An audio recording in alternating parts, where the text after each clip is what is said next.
Hi hello ಎಲ್ಲರೂ ಹೇಗಿದ್ದೀರಾ? ಬನ್ನಿ ಇವತ್ತಿನ ವಿಡಿಯೋದಲ್ಲಿ ತುಂಬಾ ರುಚಿಕರವಾಗಿ ಹಾಗೆ ತುಂಬಾ ಸುಲಭ ವಿಧಾನದಲ್ಲಿ ಮಾಡಿಕೊಳ್ಳುವಂಥ ಒಂದು ಸ್ಪೆಷಲ್ ಚಿಕನ್ ರೆಸಿಪಿನ ತಂದಿದ್ದೀನಿ. ಆಹಾ, ನೀರು ದೋಸೆ ಜೊತೆ ನೆಂಚ್ಕೊಂಡು ತಿಂತಾ ಇದ್ರೆ ಎಷ್ಟು ರುಚಿಯಾಗಿದೆ ಗೊತ್ತಾ ನಿಮಗೆ? ಈ ರುಚಿ ನಿಮಗೂ ಬೇಕಂದರೆ ವಿಡಿಯೋನ ಸ್ಕಿಪ್ ಮಾಡಿದ್ರೆ ಪೂರ್ತಿಯಾಗಿ ನೋಡಿ. ಹಾಗೆ ಈ ರೆಸಿಪಿನ ಯಾವ ರೀತಿಯಾಗಿ ಮಾಡಿದ್ದೀನಿ ಅಂತ ನೋಡ್ಕೊಳ್ಳೋಣ. ತಡ ಮಾಡದೆ ವಿಡಿಯೋನ ಶುರು ಮಾಡೋಣ. ನೋಡಿ, ಮೊದಲನೇದಾಗಿ ನಾನು ಈ ಚಿಕನ್ಗೆ ಏನೇನು ತಗೊಂಡಿದ್ದೀನಿ ಅಂತ ತೋರಿಸ್ತೀನಿ. ಇಲ್ಲಿ ನೋಡಿ, 1-2 ಈರುಳ್ಳಿನ ಈ ರೀತಿಯಾಗಿ ಸಣ್ಣದಾಗಿ ಉದ್ದದಾಗಿ ಸ್ಲೈಸ್ ಆಗಿ ಕಟ್ ಮಾಡ್ಕೊಂಡಿದ್ದೀನಿ. ಹಾಗೆಯೇ ಇದಕ್ಕೆ ನಾನು ಹಸಿಮೆಣಸಿನ್ಕಾಯಿ, ಖಾರಕ್ಕೆ ಹಸಿಮೆಣಸಿನ್ಕಾಯಿ ತೊಗೊಂಡಿದ್ದೀನಿ. ಚಿಲ್ಲಿ ಪೌಡರ್ ಯಾವುದೇ ಕಾರಣಕ್ಕೂ ಹಾಕಲ್ಲ. ಹಾಗೆ ಪುದೀನ ಸೊಪ್ಪು, ಸ್ವಲ್ಪ ನಾನು ಶುಂಠಿ ತೊಗೊಂಡಿದ್ದೀನಿ. 2 ಗಡ್ಡೆನ ಬೆಳ್ಳುಳ್ಳಿ ಬಿಡಿಸ್ಕೊಂಡಿದ್ದೆ, 2 ಗಡ್ಡೆ ಬೆಳ್ಳುಳ್ಳಿ ತೊಗೊಂಡಿದ್ದೀನಿ. ಇಷ್ಟು ಶುಂಠಿನ ತೊಗೊಂಡಿದ್ದೀನಿ. ಹಾಗೆಯೇ ಒಂದು ಅರ್ಧ ಕಪ್ ಆಗೋಷ್ಟು ಇದಕ್ಕೆ ನಾನು ಕೊಬ್ಬರಿನ ತೊಗೊಂಡಿದ್ದೀನಿ, ತೆಂಗಿನಕಾಯಿನ ತೊಗೊಂಡಿದ್ದೀನಿ.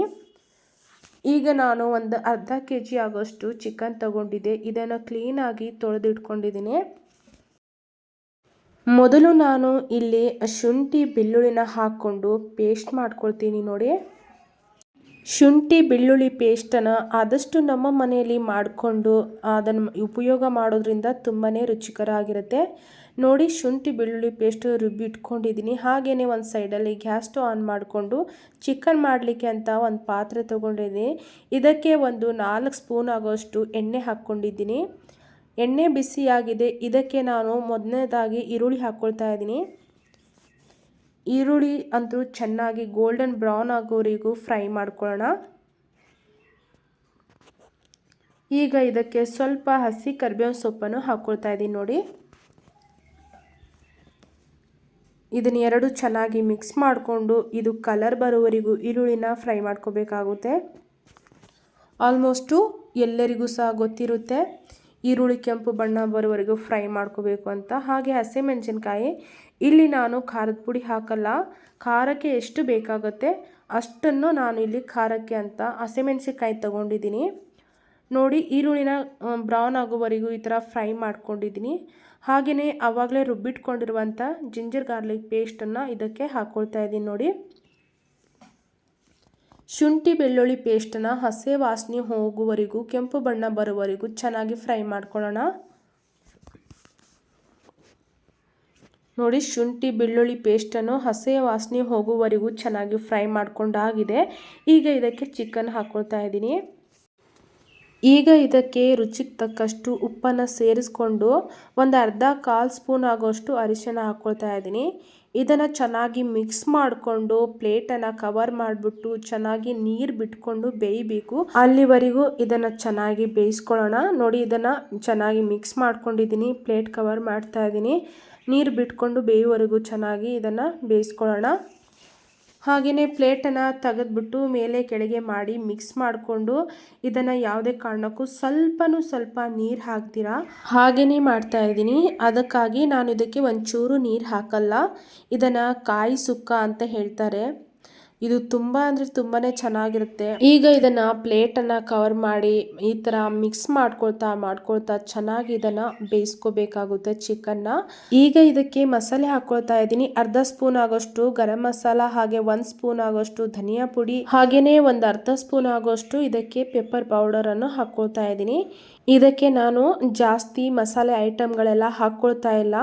ಇದಕ್ಕೆ ಕಾಯಿ ಸುಕ್ಕ ಅಂತ ಹೇಳ್ತೀವಿ ನಾವು. ಇದು ಸೂಪರ್ ಆಗಿರುತ್ತೆ. ಹಾಗಾಗಿ ಇದಕ್ಕೆ ಜಾಸ್ತಿ ಮಸಾಲೆಗಳನ್ನು ಹಾಕಿ ಮಸಾಲ ಮಾಡೋದು ಅವಶ್ಯಕತೆ ಇರಲ್ಲ.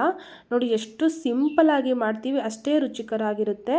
ಸ್ವಲ್ಪ ಉಪ್ಪು ಕಡಿಮೆ ಹಾಕಿದೆ, ಹಾಗಾಗಿ ಮೇಲಿಂದ ಉಪ್ಪನ್ನು ಹಾಕ್ಕೊಳ್ತಾ ಇದ್ದೀನಿ. ಈ ಥರ ಮಿಕ್ಸ್ ಮಾಡಿಕೊಂಡು ಇದನ್ನು ಪ್ಲೇಟ್ ಕವರ್ ಮಾಡಿ ಬಿಟ್ಬಿಟ್ರೆ ಚೆನ್ನಾಗಿ ಬೇಯ್ತಾ ಇರುತ್ತೆ. ಹಾಗೆ ಸೈಡಲ್ಲಿ ನೋಡಿ, ನಾನು ಇಲ್ಲಿ ಅಕ್ಕಿನ ನೆನೆಸೋಕೆ ಇಟ್ಕೊಂಡಿದ್ದೆ. ಬೆಳಗಿನ ಜಾವ ನೆನೆಸೋಕೆ ಇಟ್ಕೊಂಡಿದ್ದೆ, ರಾತ್ರಿ ಇದನ್ನು ಮಾಡ್ತಾ ಇರೋದು. ಈಗ ಇದನ್ನು ತೊಳ್ಕೊಂಡು ಚೆನ್ನಾಗಿ ವಾಶ್ ಮಾಡ್ಕೊಂಡು ನೀರೆಲ್ಲ ತೆಗೆದುಬಿಡ್ತೀನಿ. ಮಿಕ್ಸಿ ಜಾರಲ್ಲಿ ಹಾಕಿ ಇದನ್ನು ರುಬ್ಕೊಳ್ಳೋಣ. ನೋಡಿ, ಇದು ನಾನು ರೇಷನ್ ಅಕ್ಕಿ ತೊಗೊಂಡಿದ್ದೀನಿ. ಸೋನಾ ಮಸೂರಿ ಅಕ್ಕಿ ಆಗಲಿ ಯಾವುದೇ ಅಕ್ಕಿನ ಇಲ್ಲಿ ನೀರು ದೋಸೆಗೆ ಬಳಸ್ಕೋಬೋದು, ಚೆನ್ನಾಗಿರುತ್ತೆ. ನೋಡಿ, ಈಗ ನಾನು ಇದಕ್ಕೆ ಹಾಕ್ಕೊಂಡಿದ್ದೀನಿ ಮಿಕ್ಸಿ ಜಾರಲ್ಲಿ ರೈಸ್ನ. ಒಂದು ಅರ್ಧ ಕಪ್ ಆಗೋಷ್ಟು ಇಲ್ಲಿ ನಾನು ತೆಂಗಿನ ತುರಿ ತೊಗೊಂಡಿದ್ದೀನಿ.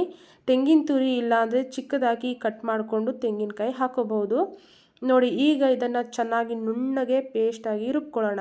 ನೋಡ್ತಾ ಇದ್ದೀರಲ್ವಾ, ಈ ಕಡೆ ನೀರು ದೋಸೆಗೂ ರೆಡಿ ಆಗ್ತಾ ಇದೆ, ಹಾಗೆ ಚಿಕನ್ ಕೂಡ ಬೇಯ್ತಾ ಇದೆ. ನೋಡ್ತಾ ಇರ್ಬೋದು, ತುಂಬಾ ಈಸಿಯಾಗಿ ಬೇಗ ಮಾಡ್ಕೋಬೋದು. ಈ ಥರ ಮಿಕ್ಸ್ ಮಾಡಿಕೊಂಡು ಇದನ್ನು ಚೆನ್ನಾಗಿ ಬೇಯಿಸೋಕ್ಕೆ ಇಟ್ಕೊಳ್ತಾ ಇದ್ದೀನಿ. ನೋಡಿ ಇಲ್ಲಿ ನಾನು ನೀರು ದೋಸೆಗೆ ರುಬ್ಕೊಂಡಿದ್ದೀನಿ. ಈಗ ಇದನ್ನು ನಾನು ಒಂದು ಪಾತ್ರೆಯಲ್ಲಿ ಹಾಕ್ಕೊಳ್ತಾ ಇದ್ದೀನಿ. ನೋಡಿ, ಇದಕ್ಕೆ ಎಷ್ಟು ಬೇಕು ಅಷ್ಟು ನೀರನ್ನು ಇದಕ್ಕೆ ಹಾಕ್ಕೊಳ್ಳೋಣ. ಹಾಗೆಯೇ ಒಂದು ಅರ್ಧ ಸ್ಪೂನ್ ಆಗುವಷ್ಟು ಇದಕ್ಕೆ ಉಪ್ಪನ್ನು ಹಾಕ್ಕೊಳ್ತಾ ಇದ್ದೀನಿ. ಈ ದೋಸೆ ಹಿಟ್ಟನ್ನ ಜಾಸ್ತಿ ತಿಳು ನೀರು ಮಾಡಬೇಕಾಗುತ್ತೆ.